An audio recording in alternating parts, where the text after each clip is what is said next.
봅시다.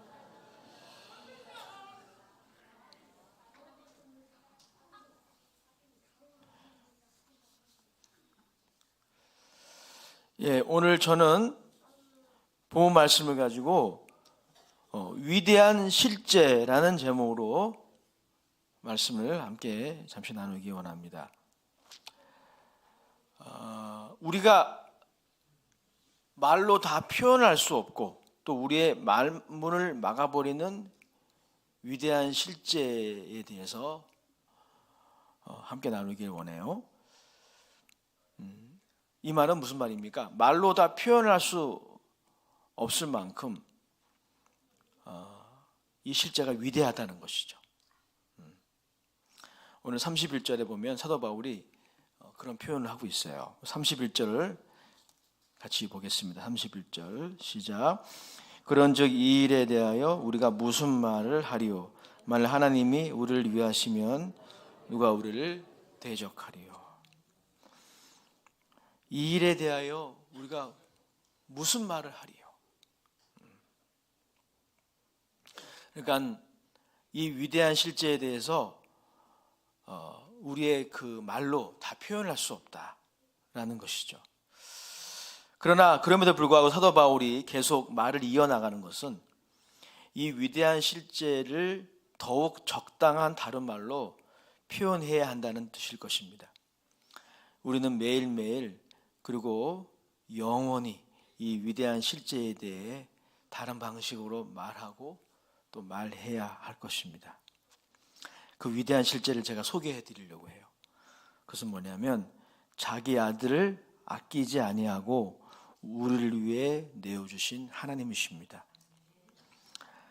31절, 32절을 같이 읽겠습니다. 시작. 그런즉 이 일에 대하여 우리가 무슨 말을 하리요? 만일 하나님이 우리를 위하시면 누가 우리를 대적하리요? 자기 아들을 아끼지 아니하시고 우리 모든 사람을 위하여 내주시니가 어찌 그 아들과 함께 모든 것을 우리에게 주시지 아니하겠느냐. 중세 시대의 신학자 중에 캔터베리의 안셀리벤이라는 분이 있었습니다. 그는 하나님의 존재를 합리적으로 증명하려고 했어요. 사실 그가 하나님의 존재가 의심이 되어서 그 증명을 시도한 것은 아닙니다. 그의 관심사는 하나님이 어떤 분이실까? 하나님이 어떤 분이실까요? 그것을 그는 묵상했어요. 오늘 본문도 우리에게 그것을 요청합니다. 하나님은 어떤 분이신가? 여러분 한번 생각하는 시간이 되었으면 좋겠어요. 이 시간 하나님이 어떤 분이실까요? 이 질문은 하나님이 당신에게 어떤 분으로 느껴지십니까? 라는 질문일 수도 있겠지만 그것보다는 실제로 객관적으로 하나님이 우리에게 어떤 분일까? 이 부분을 함께 우리 생각해 보자는 거죠. 그리고 그 실제에 대해서 우리의 마음의 문을 열기 원합니다. 그 위대한 진리에 대해서 우리의 마음의 문을 열기 원합니다. 우리의 어떤 선입견이 있고 우리의 판단이 있고 우리의 생각들이 있지만 우리 하나님에 대한 그런 관념들이 다 우리에게 있잖아요. 하나님에 대한 생각들이. 하지만 이 위대한 실제를 향하여 우리의 마음의 문을 열기 원합니다. 그런 것들을 우리가 좀 내려놓고 성경이 우리에게 보여주시는 이 위대한 실제를 우리 함께 생각해 보기 원합니다. 그리고 하나님에 대해서 생각해 보기 원합니다. 하나님은 어떤 분이실까요? 네.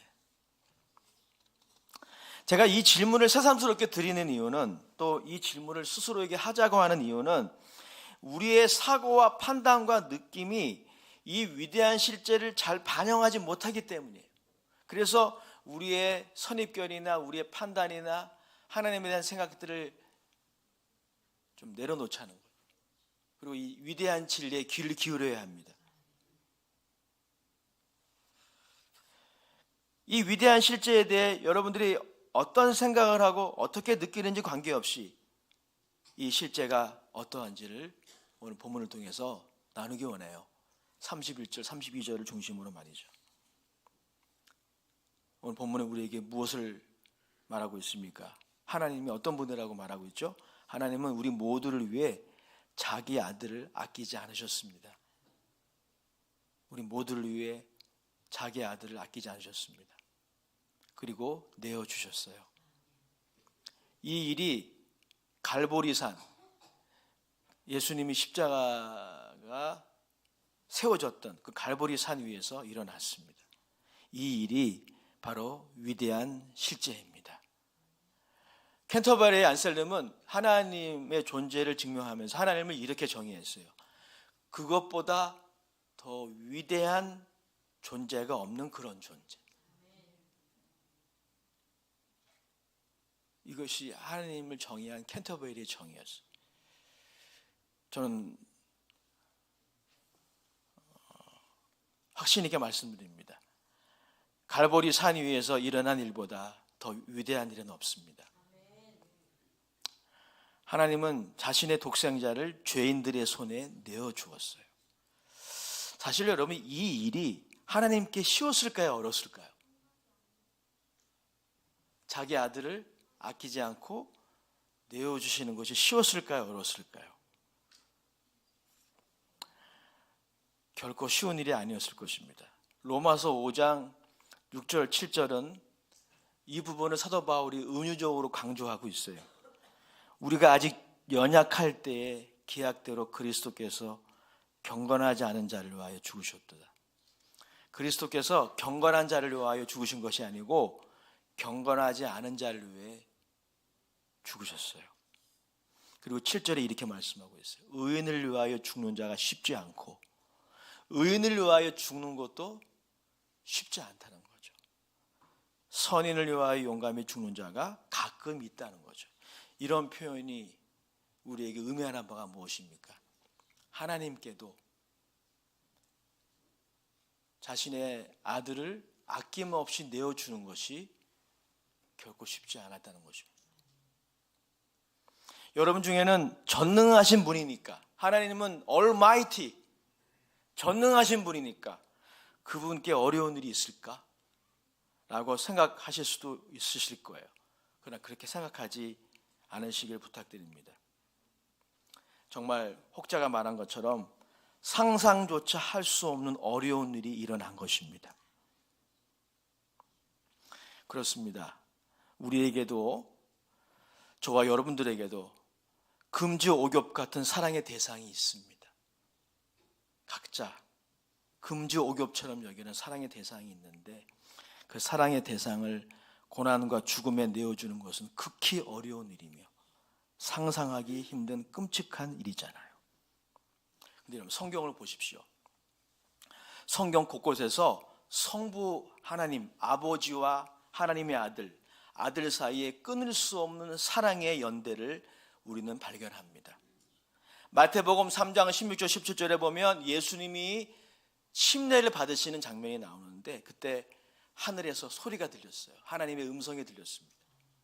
하늘로부터 소리가 있어 말씀하시되 이는 내 사랑하는 아들이요 내 기뻐하는 자라. 하나님 아버지께서 아들을 어떻게 생각하시는지 잘 나오죠. 이는 내 사랑하는 아들이요 내 기뻐하는 자라. 고린도서 1장 13절 14절에 보면 하나님의 아들을 하나님의 사랑하는 아들로 표현하고 있어요. 그가 우리를 흑암의 권세에서 건져내사 그의 사랑의 아들 나라로 옮기셨다. 아들이 아버지의 사랑의 아들이라는 거예요. 요한복음 15장 9절에도 이렇게 말씀하고 있습니다. 아버지께서 나를 사랑하신 것까지 나도 너희를 사랑하였으니 나의 사랑 안에 거하라. 오늘 여러분 32절을 보십시오. 이렇게 말씀하고 있어요. 자기 아들을 아끼지 아니하고 자기 아들이라고 표현하고 있는데 설교자 존 파이퍼가 바르게 해석한 것처럼 이 표현은 아들이 예수님이 하나님 아버지의 무한히 소중히 여기는 대상이라는 거예요. 자기 아들이라는 표현. 아들이 아버지에게 어떤 존재인지를 보여주는 거예요. 무한히 사랑하고 소중히 여기는 대상. 그것이 바로 하나님의 아들입니다. 자기 아들. 게다가 여러분, 하나님의 아들은 누구입니까? 나사렛 출신의 의로운 사람만이 아니죠. 그분은 사실은 하나님이십니다. 그로 말미암아 만물이 지음을 받았고 그가 없이는 만물이 지어질 수 없다라고 요한복음 1장 1절 2절에 말씀하고 있어요. 그는 하나님의 본체이십니다. 그래서 설교자 존 파이퍼는 이렇게 말해요. 독생자를 향한 하나님의 사랑은 마치 에베레스트 산처럼 극복하기 힘든 거대한 장애물이다. 하나님이 여러분과 만나시기 위해 이 장애물을 넘으셔야 돼요. 에베레스트 산 가보셨습니까? 세계에서 가장 높은 산이죠. 거대한 산입니다. 근데 독생자를 향한 하나님의 사랑은 하나님이 우리를 구원하기 위해 넘어야 하는 거대한 장애물이에요. 거의 극복할 수 없는 거대한 장애물입니다. 그런데 오늘 본문에 보면 하나님은 그 큰 장애를 극복하셨어요. 그리고 자기 아들을 아끼지 아니하실 뿐 아니라 우리 모두를 위해 내어주셨습니다. 내어주셨어요. 그럼 내어주심이라는 표현에 좀 더 주목해 주세요. 내어주시다. 이 내어주시다라고 하는 표현은 하나님이 자신의 아들에게 아버지가 내리기를 결코 원하지 않는 고난과 죽음을 내리신다는 의미예요. 로마서 강해의 유명한 저자 마틴 로이드 존스 목사님이 제대로 해석한 것처럼 예수 그리스도는 죄에 대한 하나님의 충분한 진노를 받기 위하여 하나님 아버지에 의해 내어주신 바 된 것입니다. 마틴 로이드 존스 목사님이 이렇게 말합니다. 하나님은 아들에게 슬픔을 지우시고 그를 채찍으로 때렸으며 우리에게 임해야 하는 모든 것, 죄책, 비열한 배역, 지옥에 갈 수밖에 없는 모든 것을 그에게 부으셨습니다. 바울 서신서도 그것을 증언하고 있어요. 로마서 4장 25절에 이렇게 말씀하고 있습니다. 로마서 4장 25절 다 같이 읽어볼까요? 시작. 예수는 우리가 범죄한 것 때문에 내줌이 되고 또한 우리를 의롭다 하시기 위하여 살아나셨습니다. 로마서 8장 3절도 읽어보겠습니다. 시작. 율법이 육신으로 말미암아 연약하여 할 수 없는 그것을 하나님은 하시나니 곧 죄로 말미암아 자기 아들을 죄 있는 육신의 모양으로 보내어 육신의 죄를 정하사. 아멘. 우리는 이 위대한 실제를 함께 연구하면서 보너스로 또 한 가지의 실제 하나를 발견합니다. 우리가 자주 망각하고 혹은 잘못 이해하는 실제죠. 그것이 무엇입니까? 우주를 통틀어 가장 심각한 문제는 죄의 문제예요. 우리는 이 실제를 자주 망각합니다. 과소평가합니다. 우주를 통틀어 가장 심각한 문제는 바로 죄예요. 그리고 우리 한 사람 한 사람은 하나님 앞에서 하나님이 자신의 아들을 내어주심으로 대속의 은혜를 베풀지 않으면 구원받을 수 없는 참혹한 존재라는 것입니다. 제가 이 말을 하지만 여러분 중에는 이 실제에 동의하지 않은 분이 계실지도 모르겠어요. 그러나 한 가지 분명한 것은 여러분들이 오늘 본문 31절 32절에 말하고 있는 위대한 실제를 깨닫게 될 때, 그리고 알게 될 때 여기에 동의하실 것입니다. 근데 오늘 본문은 한 걸음 더 나아가고 있어요. 더 나아가고 있습니다. 정말 인간의 역사상 온 우주를 통틀어 가장 위대한 실제에 관한 이야기가 하나 더 등장합니다. 그것은 하나님이 그 아들을 은사로 내어주셨다는 거예요. 32절을 다시 한번 큰 소리로 읽어보겠습니다. 시작. 자기 아들을 아끼지 아니하시고 우리 모든 사람을 위하여 내주시니가 어찌 그 아들과 함께 모든 것을 우리에게 주지 아니하겠느냐. 아멘. 여러분, 은사라고 하는 것은 거저 받는 거예요.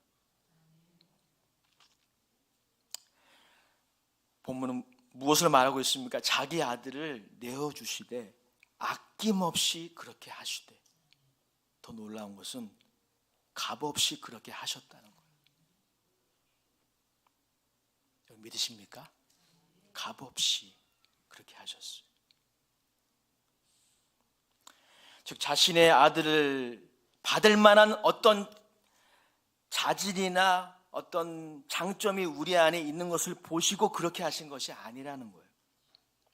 우리 안에 어떤 조건을 보시고 그렇게 하신 것이 아니라는 것입니다. 에베소서 1장 6절의 말씀이 이것을 지지해 주고 있어요. 이렇게 말하고 있습니다. 이는 그가 사랑하시는 자 안에서 우리에게 거저 주시는 바 그의 은혜의 영광을 찬송하게 하려는 것이니라. 사랑하는 성도 여러분, 우리 청년 여러분, 우리 중고등부 또 교회학교 모든 학생 여러분, 도대체 이게 어찌 있을 수 있단 말입니까? 여러분, 우리가 살고 있는 이 삶의 상식이 무엇입니까? 심은 대로 거둔다는 거죠. 예, 또 맞는 것입니다. 인과응보, 콩 심은 데 콩 나고 팥 심은 데 팥 나는 것이 상식입니다. 성경의 잠언서에 보면 그러한 진리들로 가득 차 있습니다. 그런데 성경은 이 인과응보의 논리, 콩 심은 데 콩 나고 팥 심은 데 팥 나는 것 이상을 이야기하고 있어요. 바로 이것입니다. 이것을 어떻게 믿을 수 있단 말입니까? 믿을 수 없어요. 우리의 눈을 의심하지 않을 수 없습니다. 하나님이 아낌없이 자기 아들을 내어주시는 것만이 아니라 거저 주셨습니다. 아낌없이, 값없이 주셨습니다. 여러분, 이것이 기독교예요. 이게 기독교의 신비입니다. 그래서 여러분, 이사야 선지자는 다음과 같이 고난받는 종의 노래를 시작하죠. 이사야서 53장 1절에 이사야가 이렇게 증언합니다. 우리가 전한 것을 누가 믿었느냐? 여호와의 발이 누구에게 나타나느냐? 믿을 수 없다는 거죠. 어떻게 이 일이 가능할 수 있단 말입니까? 우리는 여기서 우리의 언어로 다 표현할 수 없고 우리의 모든 언어로 표현해도 여전히 부족한, 하지만 영원부터 영원까지 매일매일 계속 말해야 하는 위대한 실제를 발견합니다. 우리의 상상과 우리의 계산과 판단을 넘어서는 위대한 실제를 발견하죠. 그것은 바로 저와 여러분들을 향한 하나님의 사랑입니다. 마틴 로이드 존스 목사님이 해석한 것처럼 이 구절은 하나님의 사랑이 너무나 위대하여 아들을 하나도 아끼지 아니할 정도로 우리를 사랑하신 것의 증거입니다. 하나님은 우리 주변의 어떤 것, 우리 안에 있는 것 때문이 아니라 단지 당신이 작정하셨기에, 사랑하기로 작정하셨기에 우리를 사랑하십니다. 그래서 사도 바울도 이렇게 말합니다. 로마서 5장 8절이에요. 로마서 5장 8절 우리 큰 소리로 읽겠습니다. 시작.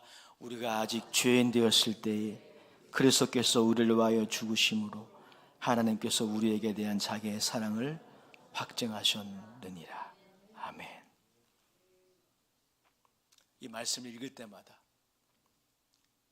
저는 부족하게 설명한다 할지라도 성령께서 깨우쳐 주시기 원합니다. 이 위대한 실제를 여러분들이 볼 수 있도록 그분이 역사하실 거예요. 그분이 가르쳐 주실 것입니다. 다시 읽어요. 오늘 저의 설교가 어려울 수도 있을 거예요. 하지만 이 말씀 어렵지 않잖아요. 우리 아동학생들, 중고등학생들, 우리 다음 세대만, 청년들 다음 세대만 큰 소리로 읽어요. 저와 함께 시작.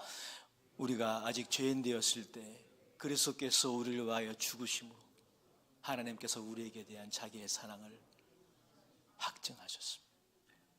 아멘. 하나님의 사랑이 그것을 가능하게 한 거예요. 자기의 아들을 아낌없이 그리고 값없이 주는 것이 가능해진 것입니다. 마지막으로 오늘 본문은 이른바 천국의 논리를 가지고 또 하나의 위대한 실제를 도출합니다. 하나님의 사랑이라고 하는 위대한 실제에서 또 한 가지의 우리가 주목하고 망각하지 말아야 할 위대한 실제를 제시하고 있어요. 여러분 끝까지 따라와 주시기 바랍니다.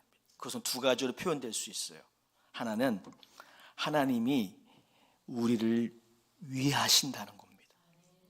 31절 다 같이 다시 읽겠습니다. 시작. 그런즉 이 일에 대하여 우리가 무슨 말을 하리요? 만일 하나님이 우리를 위하시면 누가 우리를 대적하리? 아멘. 예수 그리스도 안에 있는 우리를 하나님이 위하신다는 거예요. 하나님이 우리를 대적하시는 것이 아니라 우리 한 사람 한 사람이 예수 그리스도 안에 있을 때 하나님이 우리의 적이 아니라 우리를 적으로 여기시지 않는다는 거예요. 우리를 위하신다는 것입니다. 또 32절 같이 읽겠습니다. 시작. 자기 아들을 아끼지 아니하시고 우리 모든 사람을 위하여 내주시니가 어찌 그 아들과 함께 모든 것을 우리에게 주시지 아니하겠느냐. 아멘. 두 번째는 하나님이 우리에게 모든 좋은 것을 아낌없이 주신다는 것입니다. 여러분 이 말은 오해하지 마십시오. 그리스도인의 삶 가운데 그들의 신앙의 경주를 위협하는 그리고 포기하게 하는 도전과 유혹과 시련과 시험이 없을 것이다라고 말하는 것이 아닙니다. 실로 우리의 믿음의 삶에는 그러한 요소들이 많이 있습니다. 우리는 시련을 경험합니다. 실패를 경험합니다. 우리가 원하는 대로 되지 않는 것들이 얼마나 많이 있습니까? 우리는 실로 그때 의문에 빠지게 됩니다. 이 믿음의 경주를 낙오하지 않고 끝까지 나는 할 수 있을 것인가? 하나님이 나를 대적하시지 않고 과연 위하시는가? 저는 개인적으로 아직도 이 질문을 해요. 목사님이 이런 질문을 하시다니. 목사님은 구원의 확신으로 늘 충만해 계셔야 되는 거 아니에요? 그렇지 않아요, 여러분. 저도 이런 질문을 스스로에게 합니다. 하나님이 과연 나를 위하실까? 내가 이 믿음의 여정을 끝까지 완주할 수 있을까? 이런 의심이 저에게도 다가옵니다. 저는 개인적으로 코로나19 때 이런 질문에 부쩍 자주 봉착했었어요. 내가 이 사역을 중간에 변질되지 않고 끝까지 할 수 있을까? 여러분도 마찬가지일 거예요. 우리의 현실은 어떠합니까? 성경은 우리들의 현실을 직시하게 하죠. 우리는 하나님의 부재를 더 잘 느낍니다. 하나님의 임재, 하나님이 함께 하시는 것 얼마나 느끼시나요? 우리는 오히려 우리 현실 속에서 하나님의 없음, 하나님이 함께하지 않음, 그걸 더 많이 느낍니다. 우리는 하나님의 선하심을 의심하며 그래서 자기 연민에 빠집니다. 내가 기도했는데 하나님이 내게 해주신 것이 무엇인가? 그런 의심이 우리 현실이에요. 저에게도 그런 의심이 있습니다. 저는 여전히 그 의심과 싸우고 있는 중이에요. 우리는 이런 현실 속에서 염려에 빠집니다. 두려움에 빠집니다. 원망과 낙심에 빠집니다. 이유를 알 수 없는 분노에 사로잡힙니다. 이 점에서는 예수 안 믿는 사람과 별반 다를 것이 없죠. 그러나 본문은 말합니다. 이런 우리들에게 위대한 현실을 제시해요. 하나님이 자기 아들을 내어주셨다면, 거저주셨다면, 이것이 거짓말이 아니라, 목사님이 만들어낸 거짓말이 아니라 진짜라면 하나님이 그 아들과 함께 다른 모든 것을 거저주실 거예요. 그래서 기도해야 되는 겁니다. 청교도 신학자 존 플라벨이 이렇게 말했어요. 들어보시기 바랍니다. 확실히 하나님이 그 아들을 아끼지 아니하시고 그 아들을 매맞음과 눈물과 신음과 한숨과 비참함을 겪게 하셨다면 그 후 자기 백성들에게 어떠한 긍휼이든 어떠한 위로든 어떠한 특권이든 그것이 영적인 것이든 이 땅의 필요든 그들에게 좋은 것을 주시지 않는다는 것을 상상할 수도 없습니다. 만약 이 위대한 실제가 사실이라면 하나님께 가장 어려운 장애물이 극복된 거예요. 하나님께 가장 어려운 장애물이 극복된 거예요. 그렇다면 그 예수님의 대속의 은총으로 말미암아 구원받은 여러분의 삶에서 만나는 작은 장애물도 극복할 수 있는 은혜를 하나님이 주실 것입니다. 주실 거예요. 사랑하는 성도 여러분, 결론입니다. 우리는 인생을 살아가면서 이 위대한 실제를 생각하고 알아보지 못하고 대부분 하루하루 살아갑니다. 그래서 우리에게 필요한 것이 있어요. 이 위대한 실제를 향해 우리의 마음의 문을 열어야 합니다. 오늘 이 시간 이 위대한 실제, 저의 이 설교의 논리를 다 이해하지 못할 수 있어요. 하지만 한 가지 부탁합니다. 이 위대한 실제가 있습니다. 여러분들을 위해 그 일을 하셨어요. 그분께 마음을 여시기 바랍니다. 여러분의 선입견, 소견, 자의식이 있을 거예요. 그것을 고집하지 마세요. 이 실제를 향해 여러분의 마음을 열기 원합니다. 그것을 위해 갈보리 언덕에 세워진 그리스도의 험한 십자가를 묵상합시다. 그 십자가는 아름다운 십자가가 아닙니다. 영광스러운 십자가도 아니에요. 험한 십자가입니다. 그 십자가를 묵상합시다.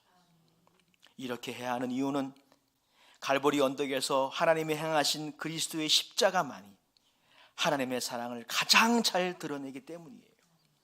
예수님의 십자가는 이 위대한 실제를 보는 창입니다. 성경은 창세기부터 요한계시록까지 예수님이 십자가에서 흘리신 이 보혈을 지원하고 있어요. 십자가에는 주님의 보혈이 흐르고 있습니다. 그리고 성령님이 이 창을 열어주십니다. 이 위대한 실제를 주목하게 하시고 맛보게 하시고 경험하게 하시고, 오늘 성찬이 그러한 시간이에요. 이 창을 통해 이 위대한 실제를 보게 될 때 우리의 의심이 확신으로 바뀔 것입니다. 우리의 무관심이 열정으로 바뀔 것입니다. 우리의 두려움이 평안으로 바뀔 것입니다. 우리의 교만이 겸손으로 바뀔 것입니다. 우리의 어리석음이 지혜로움으로 바뀔 것입니다. 그리고 믿음으로 그리스도를 따라가는 순례자의 길을 걸어갈 때 흔들리더라도 계속 걷게 될 것이에요. 어제 차준희 교수님의 구약 관통 세미나 많은 도전과 은혜가 있었습니다. 더 많은 분들이 함께 하셨더라면 참 좋았을 텐데 다음에 세미나 할 때는 다 오시길 축복합니다. 아멘. 어제 여러 가지 은혜가 있었는데 예레미야서를 나누면서 교수님이 이런 말씀하시더라고요. 굉장히 도전이 됐어요. 신앙생활이란 흔들리면서도 걸어가는 길이라는 거예요. 전혀 흔들리지 않는 거 거짓말이에요. 전혀 흔들리지 않는다, 전혀 뒤를 돌아보지 않는다, 좌우로 치우치지 않는다, 그건 거짓말이에요. 하지만 믿음의 길이란 흔들리면서도 걸어가는 거예요. 왜요? 이 위대한 실제 때문에. 이 하나님의 사랑이 여러분들 끝까지 붙들어 주실 거예요. 주님 앞에 설 때까지 붙들어 주실 것입니다. 확신하시기 바랍니다. 믿으시기 바랍니다.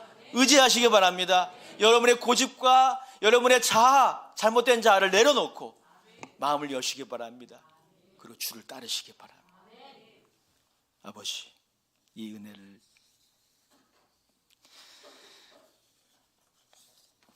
우리 모든 성도들에게 허락하여 주시옵소서.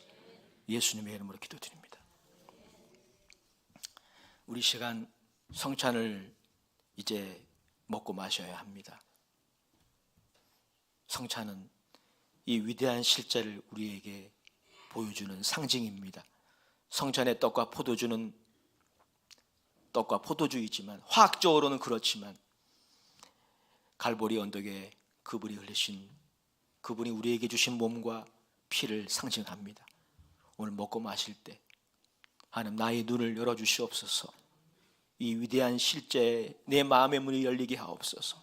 성령님, 그리하여 이 하나님의 사랑을 확신하며 믿음의 길 흔들리더라도 끝까지 걸어가게 하옵소서.